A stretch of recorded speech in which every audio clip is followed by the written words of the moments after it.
예수님의 공생에 관한 성경 계시는 한 분 예수님이시고 한 분 예수님의 한 사역이셨지만은 네 권의 복음서를 가지고 있습니다. 그러니까 한 분이시고 한 분의 사역인데 복음서가 네 권을 하나님께 주셨다는 것이죠. 그 가운데 마태, 마가, 누가복음을 우리는 묶어서 공관복음이라 부르고 요한복음을 이 공관복음과 대비되어서 제4복음이라 부르기도 하는 것입니다. 그러면 이 네 권이 필요한 이유가 뭘까요? 그것은 바로 동일한 그리스도시고 동일한 그분의 사역이시지만은 그분과 그분의 사역을 보는 관점에 따라서 다름이 있기 때문에, 그래서 그 다름은 주님과 주님의 사역에 대해서 더 온전히 이해할 수 있도록 하기 위하여서 저희들에게 주님께서는 네 권의 복음서를 주신 것입니다. 그 가운데 마태, 마가, 누가 이 복음을 공관복음이라 부르는데 이 세 복음서는 기록된 시기도 비슷해요. AD 한 65년에서 한 70년경 그 정도 기간에 이 세 권이 기록이 됩니다. 그리고 이 공관복음은 무엇보다도 내용이 서로 비슷한, 공통되고 서로 공유되고 있는 그런 부분들이 많다는 거죠. 예컨대 이렇습니다. 마가복음의 93%가, 마가복음에 들어있는 93%가 마태복음과 누가복음 속에 있습니다. 그리고 마태복음의 58%가, 마태복음의 내용의 58%가 마가복음과 누가복음 속에 있다는 거예요. 그리고 누가복음의 41%가 마태복음과 마가복음 속에 함께 공유를 하고 있습니다. 그런데 이 요한복음은 이 나머지 세 권의 공관복음과 함께 공통되는 내용이 얼마냐? 8%밖에 안 돼요. 요한복음에는 공관복음과는 8%만 함께 공유하고 나머지 92%는 요한 사도와 성령 하나님께서 이 요한복음을 독창적으로 그렇게 이 공관복음과는 구별되는 그런 내용으로서 기록이 된 것이죠.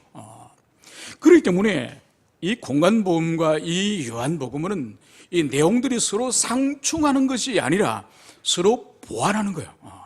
그래서 주님과 주님의 사역을 각 측면에 따라서 더 온전히 우리에게 더 잘 이해할 수 있도록 하기 위해서 하나님께서는 네 권의 이 성경을 주셨고 그 가운데에 이 공관복음과 요한복음으로서 우리가 나누어서 생각을 해볼 수 있습니다. 그러면 우리가 잠깐 이 요한복음과 공관복음의 차이점이 뭔지 몇 가지만 우리가 생각해보고 넘어가도록 하겠습니다. 무엇보다도 주님의 사역의 무대에 있어서 차이가 납니다. 그러니까 이 공관복음에는 주님의 마지막 일주일에 그 마지막 십자가 달리시는 그 한 주간의 사역이 예루살렘 중심적으로 기록되었고 나머지 모든 부분은 북쪽 갈릴리에서 주님의 사역이 집중되어 있는 것을 볼 수 있습니다. 그러나 요한복음은 주님께서 남쪽 유다 지방과 예루살렘을 중심으로 사역하였음이 기록이 되어 있는 것이죠. 그리고 주님의 가르침의 교훈의 초점을 본다고 한다면 공관복음은 주님께서 각종 비유 설교를 주로 하세요. 비유 설교를 하시면서 이 내용들은 주로 하나님 나라에 대해서 주님께서 집중적으로 가르칩니다. 그러나 요한복음은 주님께서 하나님의 아들이심을, 당신이 신성을 가진 그리스도심을 요한복음에서는 그것이 주님의 가르침의 집중이라고 할 수 있습니다. 그리고 주님의 사역의 초점을 우리가 본다고 한다면 공관복음에는 주님께서는 가난하고 병들고 장애가 있고 그 시대에 소외되어 있는 많은 사람들에게 주님께서 다가가서 그들에게 복음을 전하였음을 볼 수 있습니다. 그러나 요한복음에서는 주님께서는 이적과 주님의 사역이 철저히 그분의 신성을 드러내는 그게 초점을 맞춰져 있는 것을 볼 수 있습니다. 그리고 주님과의 적대적인 관계를 맺었던 주님의 적대 세력에 있어서도 차이가 납니다. 바로 공관복음에서는 주님을 대적했던 중심적인 세력이 바로 바리새인과 서기관들이 중심이었습니다. 그러나 요한복음에서는 주님을 적대한 사람들이 바로 유대 백성들, 유대인들이 바로 주님을 적대했음을, 이것이 바로 요한복음과 나머지 공관복음과의 그런 차이점 중에 하나라고 볼 수가 있습니다. 이제 우리가 본문으로 오늘 들어가도록 합시다. 오늘 주님께서는 13장부터 17장에 이르는 엄청난 방대한 양의 다락방에서 이제는 설교를 하셨고, 그리고 그 최종 마침을 17장에서 대제사장적인 기도로서 그것을 마치지 않았습니까? 이제는 그 모든 말씀 사역을 이제 끝내시고 주님께서는 또 새로운 공간으로, 새로운 상황으로 오늘 나아가심을, 그것을 오늘 첫 절은 말씀을 하고 있습니다. 우리 18장 1절을 한 목소리로 읽도록 하겠습니다. 시작.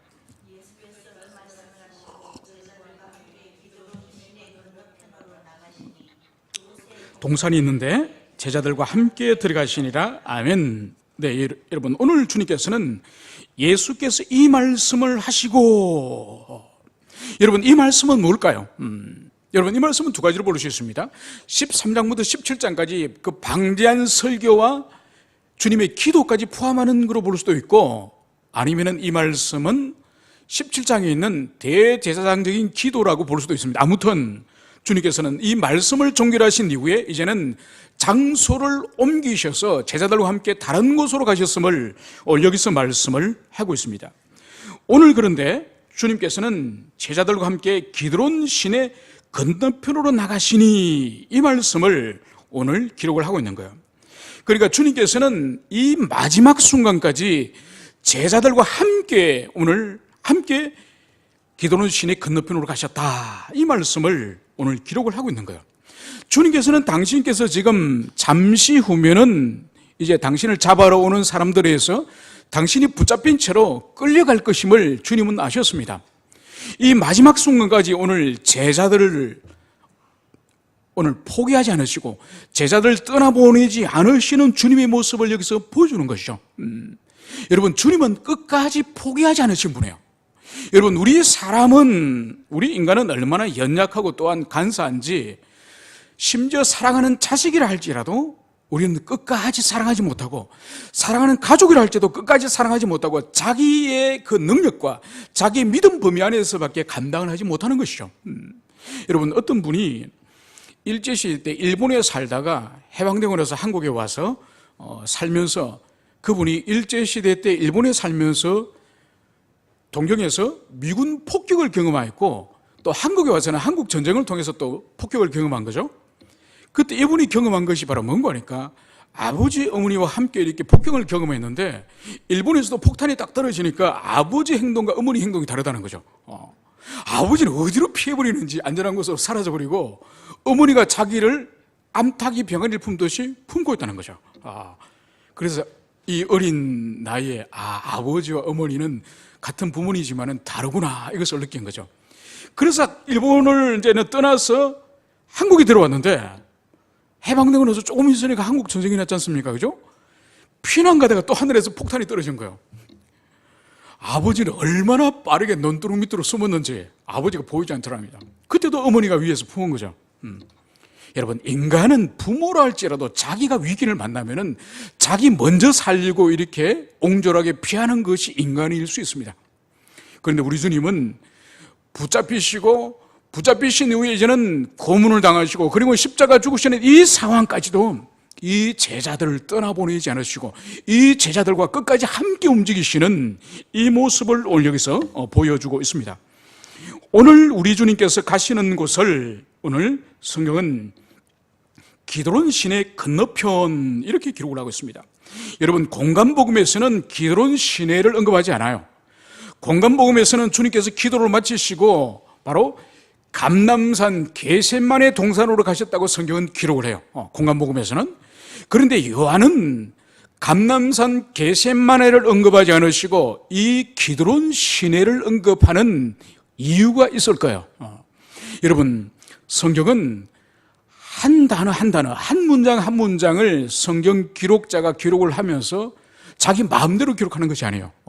오늘 우리가 오후에 교리를 공부하겠지만은 성경을 기록하게 하는 영감설 가운데에 축자 영감설이 있습니다.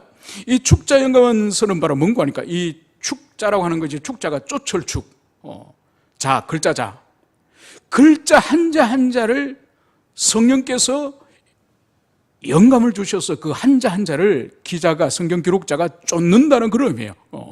그러니까 왜 공간복음에서는 겟세마네 동산에 감람산에 예수님이 기도하러 가셨다고 기록됐는데 왜 요한은 감람산에 대한 언급이 없고 기드론 시내를 건너갔다, 이 말씀을 요한이 했을까요?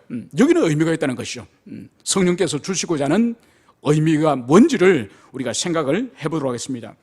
여러분, 기드론 이 시내는 예루살렘 이 도성이 있고 그 도성과 감람산을 경계로 하는 이 냇가가, 이 계곡이 두 개가 있습니다. 동쪽에는 이 기드론 시내가 있고 이 서쪽에는 흰놈 골짜기, 이 흰놈이 있습니다. 흰놈과 이 기드론이 이 양쪽에 흐르는 그런 냇가라 할 수 있는 것이죠.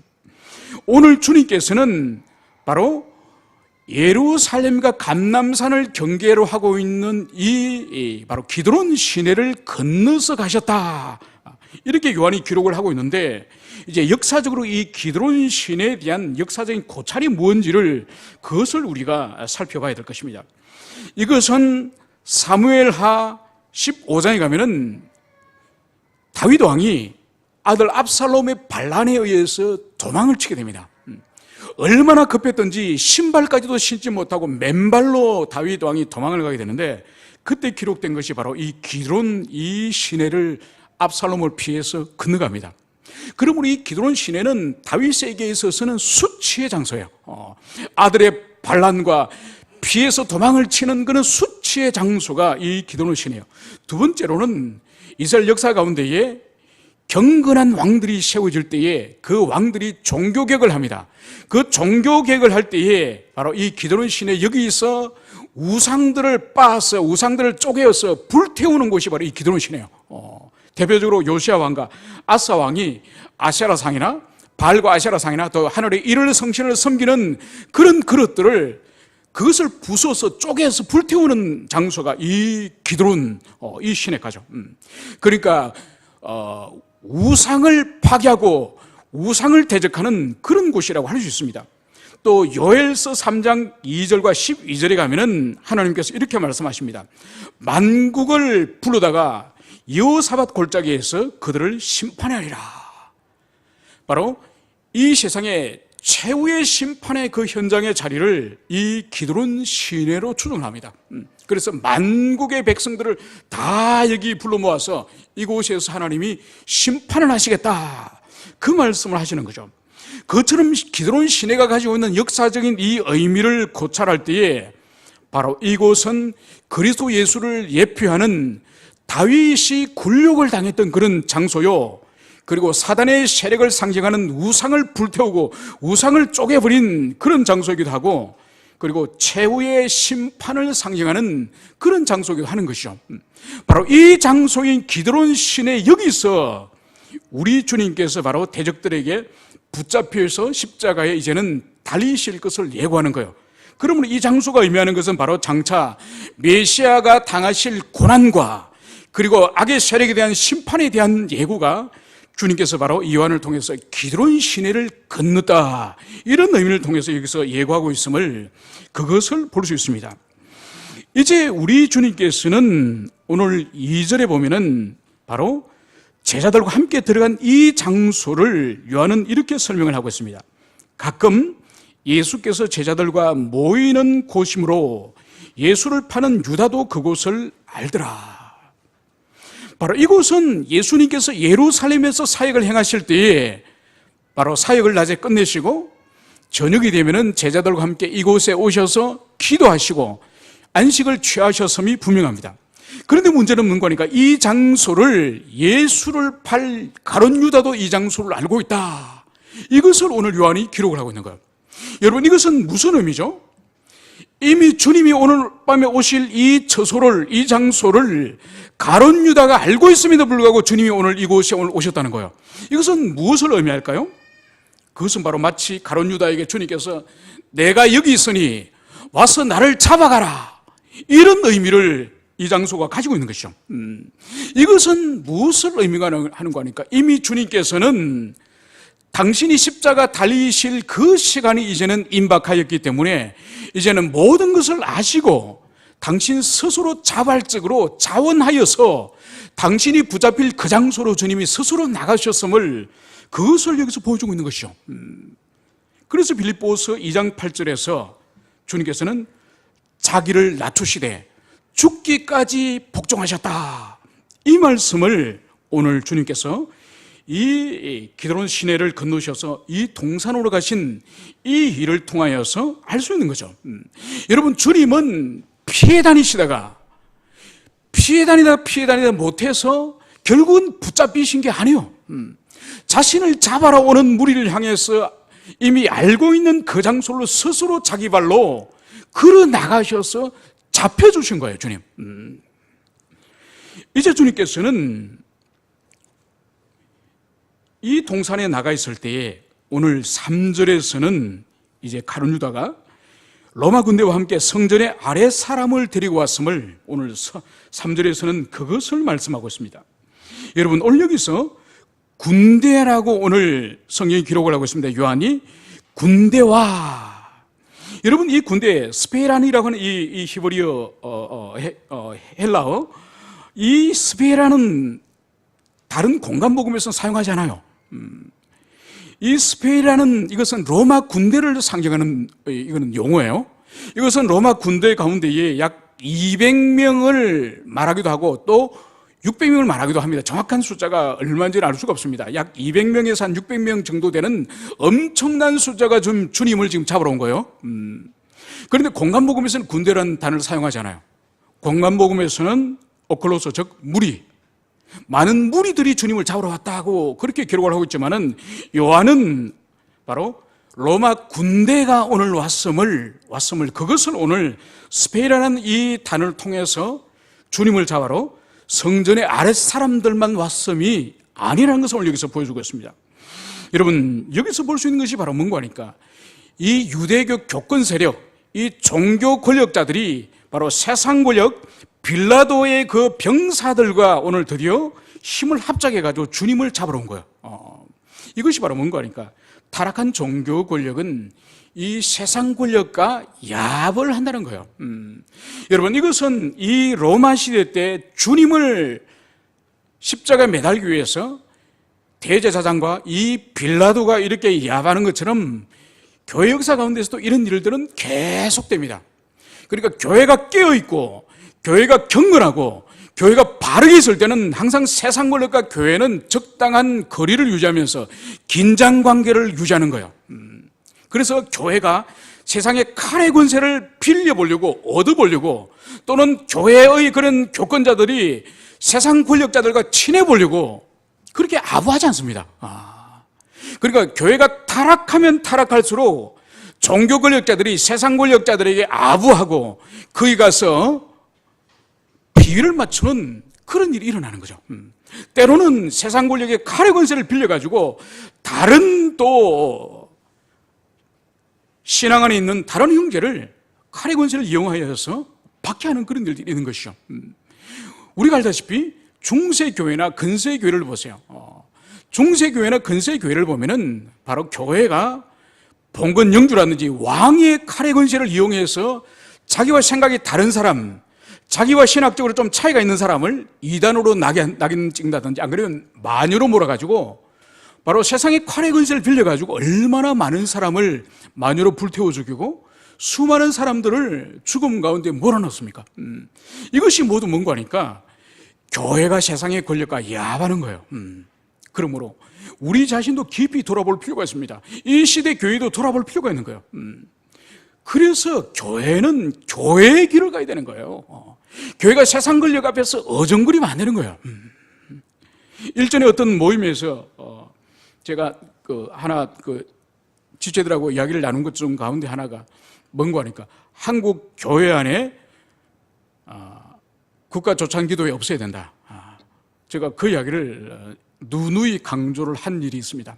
왜 그런 거니까 이 국가 조찬 기도회라는 것이 이것이 우리나라의 이 보수 정권, 그러니까 정치적으로 보수를 지향하는 이 정권과 기독교가 일종의 야합을 하게 하는 매칭된 이 매개물이 국가 조창기도예요.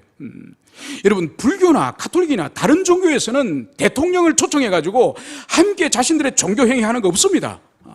이건 오직 우리 기독교에서 지금 60년 가까이 해마다 국가의 대통령과 장관들을 초청해가지고 기독교 신앙도 없는 그 대통령을 불러다가 함께 예배 드리는 거예요. 엄밀한 의미에서 그건 예배 아니에요, 그는. 그런데 그 대통령을 불러다가 예배 드리면서 같이 밥 먹고 같이 대화를 나누면서 기독교 안에 있던 어떤 정치적인 어떤 문제들을 관철하기 위해서 설득을 하고, 여러분, 교회는 그런 방식으로 기독교의 가치와 복음을 그렇게 세상 가운데 드러내는 것이 아니에요. 미련하지만은 복음 전파를 통해서 영혼들이 10년 가운데 복음을 사랑하고 주님을 사랑하여서 그 가치관에 의해서 세상을 살아가는 것이지, 대통령과 밥 먹고 모여가지고 설득해가지고 그렇게 하는 것이 아니에요. 그러므로 오늘 예수님을 잡기 위해서 오늘 가룟 유다와 함께 로마의 군대를 동원한 이 유대교 교권주의자들은 이거는 옳지 않은 것이죠. 오늘 주님께서는 그 일을, 그 당할 일을 다 하시고 나아가. 오늘 성경은 이렇게 기록을 하고 있습니다. 그러니까 주님께서 당신이 지금 당하실 일, 붙잡히시고 고문당하시고 십자가 달리실 그 일을 다 아시고 그리고 나아가. 이 군대들을 향해서 앞으로 주님이 나아가셨다고 말씀하시는 거예요. 그들 두려워해서 주님이 피하신 것이 아니라 바로 그들 향해서 주님께서 나아가셨음을, 그것을 여기서 보여주고 있습니다. 여러분, 여기서 오늘 나아간다고 하는 이 주님의 나아가심은 십자가를 향해서 나아가며 당신의 죽음을 향해서 기꺼이 나아감을 말하는 거예요. 그러므로 여러분, 예수님이 십자가에 달리시는 거나 예수님이 붙잡히신 거나 이것은 예수님이 실패하신 거나 예수님이 좌절하신 일이 아니에요. 이것은 예수님이 적극적으로 당신의 구속 사역을 이루시기 위해서 죽음과 십자가를 향해서 스스로 나가신 거예요. 오늘 주님께서는 18장 5절에서 무리를 향해서 오늘 주님은 질문하십니다. 너희가 누구를 찾느냐? 오늘 주님께서는 이 누구를 찾느냐는 8절에서 또다시 한번 너희가 누구를 찾느냐 이 말씀을 하시고, 이 말씀을 6절에서 요한이 또다시 한번 인용해서 너희가 누구를 찾느냐. 그래서 이 짧은 문단 안에 오늘 주님께서 너희가 누구를 찾느냐, 이것을 무려 3번씩이나 주님께서 오늘 무리를 향해서 묻는 것을 볼 수 있습니다. 오늘 이들이 주님의 이 질문에 대해서 나사렛 예수라, 바로 자신들이 찾아러 온 사람이 다른 사람이 아니라, 자신들이 붙잡으러 온 사람이 다른 사람이 아니라 나사렛 예수, 우리 주 예수 그리스도, 그분을 잡으러 왔다는 것을 이 사람들의 입으로 오늘 말을 하는 것이죠. 바로 여기에 대해서 오늘 우리 주님께서는 어떻게 응답을 하시냐? 내가 그니라. 바로 나사렛 예수를 잡으러 왔다고 하니까 오늘 주님께서 앞으로 나가셔서 내가 그니라, 이 말씀을 주님이 하시는 거예요. 이것도 무려 3번씩이나 내가 그니라. 여러분, 헬라 성경에서는 내가 그니라 이 말씀이 에고 에임이에요.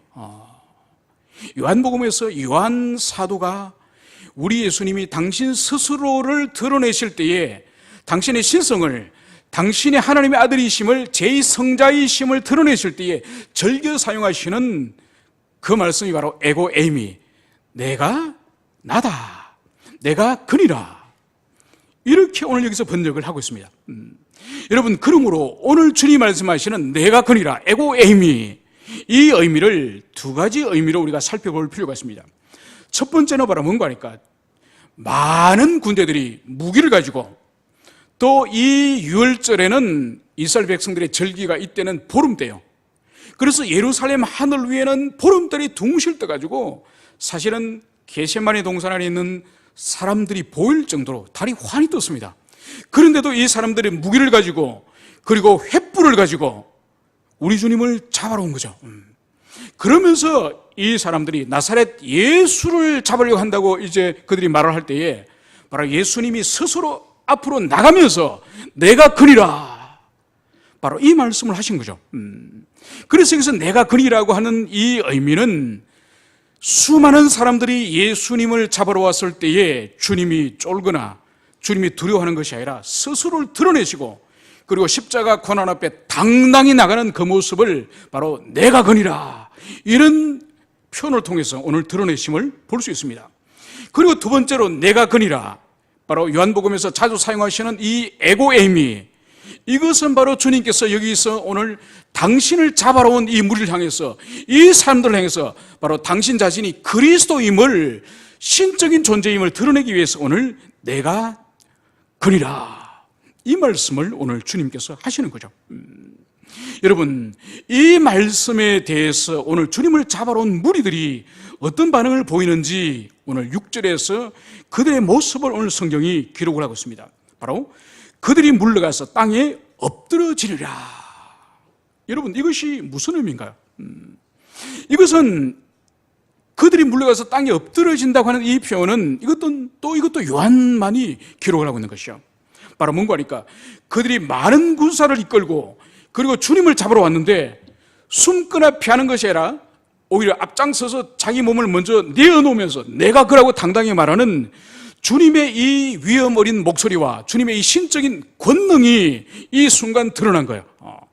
그리고 그 수많은 사람들이 뒤로 물러서면서 사람들이 뒷걸음질 치다가 쓰러진 거예요. 바로 주님의 이 신적인 위엄과 주님의 영광을 이들이 경험하고 이들이 두려움 가운데에 주님을 잡아러 온 이들이 바로 뒤로 넘어져 버린 거예요. 그러므로 주님, 여기서도 우리 주님이 붙잡히시는 이 일이 결코 실패하거나 좌절되어서 하나님의 나라를 일을 이루시는 그 사명을 포기하여서 일어난 일이 아니에요. 주님의 당당히 당신 자신을, 대적들 앞에 자신을 내어밀면서 던지면서 십자가와 죽음 앞으로 나갔음을 오늘 여기서 보여주는 거예요. 그러면서 오늘 우리 주님께서는 당신을 붙잡으려고 하는 무리를 향해서 오늘 8절에서는 나를 찾거든 이 사람들이 가는 것을 용납하라. 오늘 주님께서는 너희들이 나를 찾거든, 나를 잡으러 왔거든 이 사람들이 가는 것을 용납하라. 여러분, 수백 명의 사람들이 주님을 포위하여서 주님을 잡으려고 하지만은 오늘 주님께서는 당신이 처해진 위기보다, 위험보다가 이 제자들의 안전을 주님께서는 잊지 않고 있음이 분명합니다. 그래서 당신은 자신을 먼저 붙잡아가라고 몸을 먼저 내밀면서 그 대신 나를 찾거든 이들이 떠나는 것을 오늘 용납하라, 이 말씀을 주님이 하시는 거죠. 여러분, 우리 성경에서 보면은 용납하라고 하는 이것이 마치 주님을 잡으러 무리를 향해서 부탁을 하거나 간청을 하는 그런 거로 보입니다. 그죠? 그런데 그런 의미가 아니에요. 이 헬라어에서 여기서 사용하는 용납하라라고 하는 이 문법형은 이것은 단호한 명령이에요. 명령. 너희들이 나를 잡으러 왔다 한다면 이들은 가게 하라. 단호한 명령으로 오늘 주님께서 말씀을 하시는 거죠. 여러분, 주님께서는 이미 4절과 7절에서 오늘 두 번씩이나 주님께서 하신 말씀이 있습니다. 바로 뭔가 하니까 너희가 누구를 찾느냐, 두 번씩이나 너희가 누구를 찾느냐, 그리고 이 무리들은 두 번씩이나 대답을 합니다. 주님이 누구를 너희들이 찾느냐, 나사렛 예수니라. 너희들이 진짜 누구를 찾느냐, 나사렛 예수니라. 여러분, 왜 주님께서 두 번씩이나 질문하여서 그들이 잡으러 온 사람이 나사렛 예수라는 이 말을 하도록 할까요? 그것은 바로 주님께서 나만 잡아가지 내 제자들은 손대지 마라, 너희들이 잡아러 온 사람들은 내가 아니냐, 11명의 제자들은 가게 하라. 바로 주님께서 두 번씩이나 이 묻는 것은 그 경황 가운데, 이 위기 가운데서도 주님께서는 제자들을 보호하겠다고 하는 그 마음이 주님 마음 가운데 충만하였음을, 그것을 여기서 보여주고 있습니다. 오늘 주님의 이 말씀의 이 목적이 오늘 9절에서 말씀하고 있으니 이는 아버지께서 내게 주신 자 중에서 하나도 잃지 아니하여서 함나이다 하신 말씀을 응하게 하려 합니다. 그러니까 주님께서 제자들을 향해서 보호하시고 너희들이 잡아러 온 자가 내라고 한다면 나만 잡아가라고 주님께서 이렇게 말씀하시는 것은 바로 내게 주신 자 중에서 멸망의 자식 외에는 아무도 잃지 않게 하겠나이다. 바로 제자들을 보호하고자 하는 그 말씀을 이루기 위해서, 응하기 위해서 오늘 주님께서 이 말씀을 하셨다는 것을 여기서 볼 수 있는 거예요. 여러분, 이 상황 가운데, 이 위기 가운데에서도 예수님의 인격과 예수님의 내면을 사로잡고 있는 것이 바로 뭐죠? 아버지의 말씀을 이루는 거예요.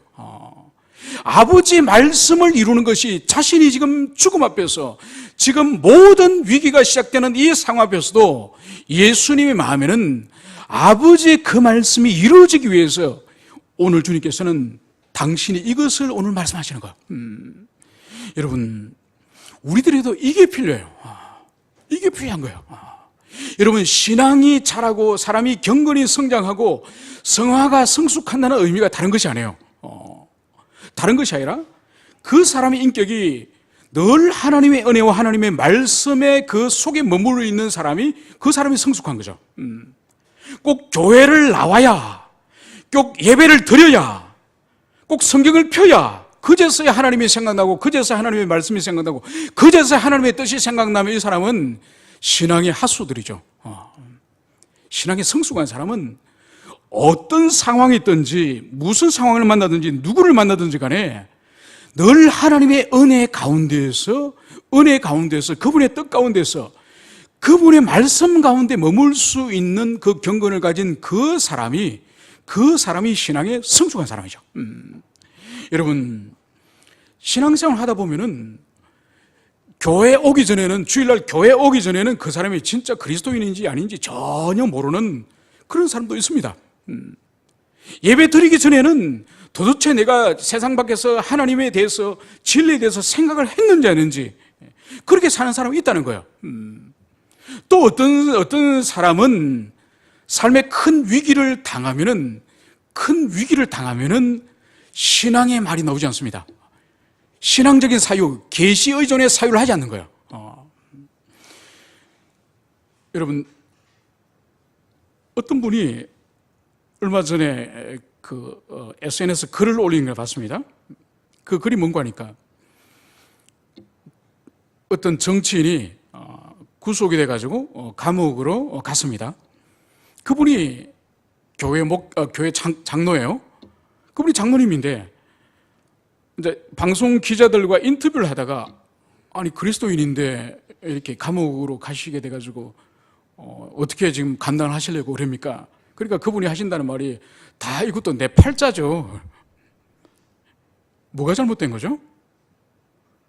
하나님의 계시가 사라져버린 거예요.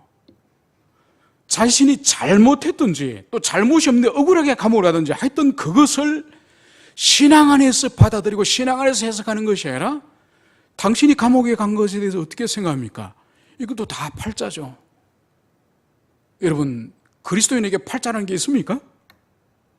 그리스도인이 팔자대로 삽니까? 아니에요. 그리스도인은 팔자대로 사는 사람이 아니에요.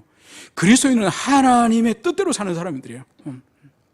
그러니까 우리 그리스도인들은 어떤 상황에 자신이 처했든지 간에 항상 계시 하나님의 말씀에 근거하고 그분의 뜻에 근거해서 말하고 생각하고 행동하는 그런 사람이 그리스도인이에요. 참된 그리스도인이에요. 오늘 우리 주님 보십시오. 붙잡히 그가는 상황, 그 상황 가운데서도 제자들을 손대지 말고 제자들을 보호하시는 목적이 바로 뭐죠? 우리 주님 당신이 17장 12절에서 바로 기도하실 때에 하나님 아버지 앞에 어떻게 기도했습니까? 멸망의 자식 외에는 하나님의 주신 자를 하나도 잃지 않겠습니다. 이 기도하신 그 말씀을 아버지 앞에 이루기 위해서 이 위기 가운데서도 이 중심과 내면이 흔들림 없이 하나님의 그 말씀이 실현되도록 그것에 자기 마음이 사로잡혀 있었음을 그것을 봅니다. 여러분, 우리 삶 가운데에 우리 신앙을 흔들어 놓는 일들이 많습니다.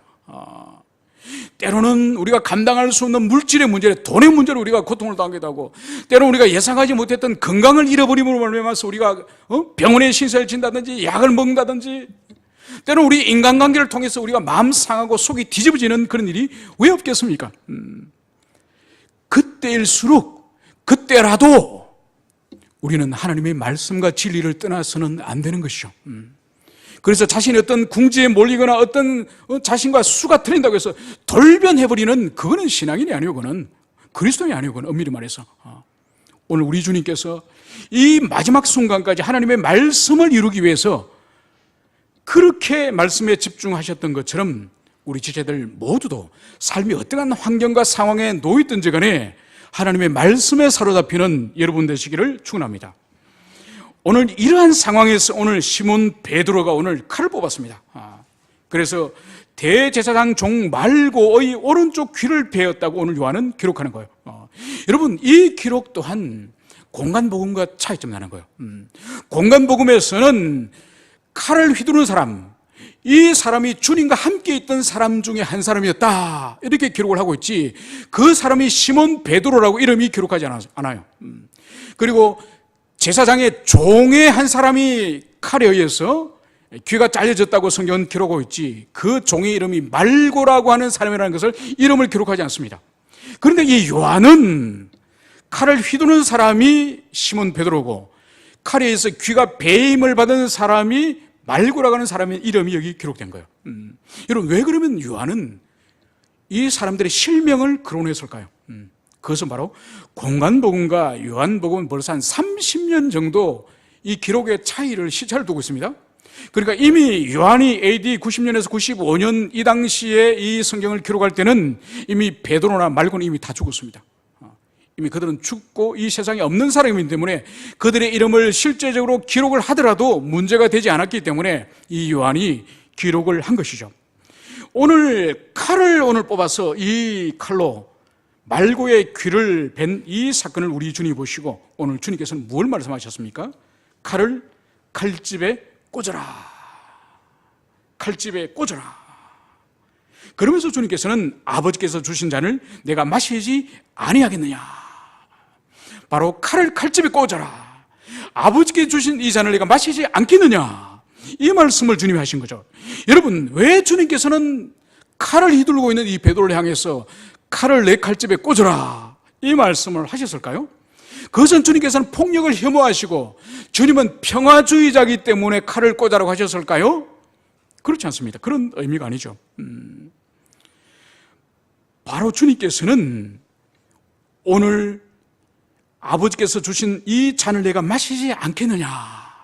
주님은 기꺼이 주님의 십자가의 대속적인 그 죽음을 기꺼이 감당하시기 위해서 지금 결단하시고 자신을 지금 잡아가도록 무리들 가운데 자신이 먼저 앞서서 나오셨다는 것을 우리가 읽어봤습니다. 먼저 당신을 이제는 던져서 당신을 잡아가라고 이제는 주님 자신이 나오셨는데 바로 이 일을 지금 베드로가 칼을 휘두르면서 이 일을 지금 맡고 있는 거예요.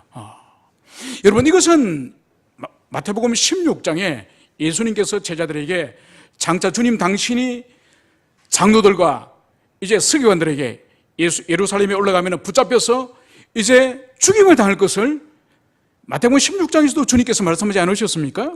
바로 그 현장에서도 다른 제자들은 다 가만히 있는데 베드로가 나서서 무엇을 말했습니까? 주님, 이 일은 절대로 주님에게 일어나서는 안 됩니다. 주님 죽으시면 안 됩니다. 이 말을 베드로가 한 거죠. 바로 이 베드로의 이 말에 대해서 우리 예수님은 마태복음 16장에서 무엇을 말씀하셨죠? 사단아 물러가라. 너는 나를 넘어지게 하는 자다. 너는 하나님의 일을 생각하지 않고 사람의 일을 생각하는도다. 주님은 그렇게 베드로를 호통을 치셨습니다. 바로 그 일과 유사한 일이 또다시 오늘 여기에서 일어났음을 여기서 볼 수가 있는 것이죠. 주님은 당신을 기꺼이 십자가의 대속적인 제물로 내어놓으려고 오늘 자신을 잡아러 온 이 사람들 향해서 나아가시는데 오늘 베드로는 그 중간에서 칼을 휘두르면서 오늘 이 일을 하고 있는 거예요. 그래서 오늘 주님께서는 베드로의 칼집을 꽂아라고 하는 이 목적이 바로 뭔가 하니까 이 대속적인 죽음, 하나님의 이 구원 계획, 이것을 너는 가로막지 말라. 이 말씀을 주님이 하고 계시는 것을 여기서 볼 수 있는 것이죠. 여러분, 여기서 우리가 볼 수 있는 것이 바로 뭔가 하니까 오늘 베드로는 마태복음 16장에서나 오늘 요한복음 18장에서나 오늘 주님을 지극히 사랑하는 마음으로, 주님을 지극히 위하는 마음으로, 우리 주님을 아무도 손댈 수 없고 우리 주님을 보호한다는 그런 목적으로 바로 칼을 뽑아서 휘두른 거예요. 결과는 무엇이죠? 하나님의 구속 사역을 방해하는, 하나님의 일을 막는 사람의 일을 하려고 하는 그런 모습을 여기서 보여주는 거예요. 여러분, 이것은 오늘날 우리에게도 있을 수 있고 오늘날 교회 시대 가운데에서도 있을 수 있습니다. 그러니까 사람의 눈으로 볼 때는 매우 합리적이고 마땅히 이성적으로 할 수 있는 그런 일이 하나님의 일이 아니라 사람의 일일 수도 있다는 거예요.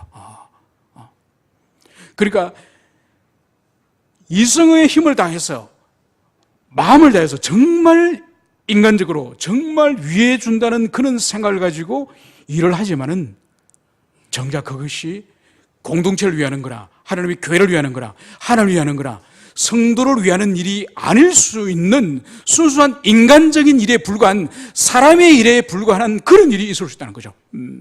그러므로 우리는 하나님의 교회를 섬기고 지체를 섬기고 영적인 일을 수종을 들면서 무엇보다도 필요한 것은 겸손해야 돼요. 겸손.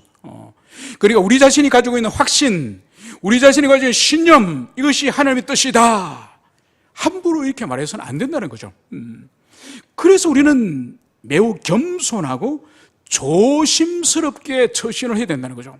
그리고 더 나아가서는 여기서 머물러서는 안 되고 오직 하나님의 말씀의 빛과 성령의 인도하심을 받아야 되는 거죠. 그래야만 우리 이성의 힘에 의해서 나가는 것이 아니라, 이성의 인도함을 받는 것이 아니라 진리와 이 성령의 조명을 통해서 거룩한 하나님의 일을 우리가 수종을 들어야 된다는 것이죠. 오늘 주님께서는 칼을 휘둘고 있는 이 베드로를 향해서 바로 칼을 꽂아라, 오늘 이 말씀을 하셨습니다. 이렇게 베드로는 마지막 그 순간까지 이렇게 미숙한 사람이에요. 물론 베드로뿐만 아니라 나머지 모든 사도들이 마지막 주님이 잡히는 이 순간까지 이렇게 연약하고 이렇게 무지하고 이렇게 어두운 그런 존재임을 여기서 보여주는 것이죠. 결국은 이들이 온전케 되는 것은 자신의 능력이 아니라 바로 성령이 강림하신 이후에 하나님의 은혜가 그들에게 강같이 임하고 난 이후에 바로 칼을 휘둘렀던 이 베드로는 바로 성령의 검인 하나님의 말씀을 예루살렘 그 거리에서 선포할 때에 하루에 3,000명, 5,000명이 그리스도를 영접하는 그 역사가 일어난 거예요. 결국 성령의 권능과 하나님의 은혜를 우리가 받을 때만이 우리가 우리 자신도 변화되고 세상을 변화시킬 수 있고 다른 사람에게 선한 영향을 미칠 수 있는 거예요. 결코 칼의 권세로, 칼의 힘으로 세상이 변화되는 것이 아니에요. 바로 진리의 검인, 성령의 검인, 하나님의 말씀이 선포될 때에 그 하나님의 말씀을 바로 깨달을 때에 우리 자신이 변화되고 세상이 변화될 수 있는 거예요. 그러므로 우리 성도들 모두들 바로 진리의 검인, 성령의 검인, 이 하나님의 말씀으로 우리 자신이 더욱더 날마다 변화되어지고, 그리고 이 말씀을 세상 가운데 선포하고 전하여서 세상 가운데서도 하나님의 사람들이 일어날 수 있도록 그 사명을 감당하는 여러분들이 되시기를 간절히 축원을 드립니다. 함께 기도합시다.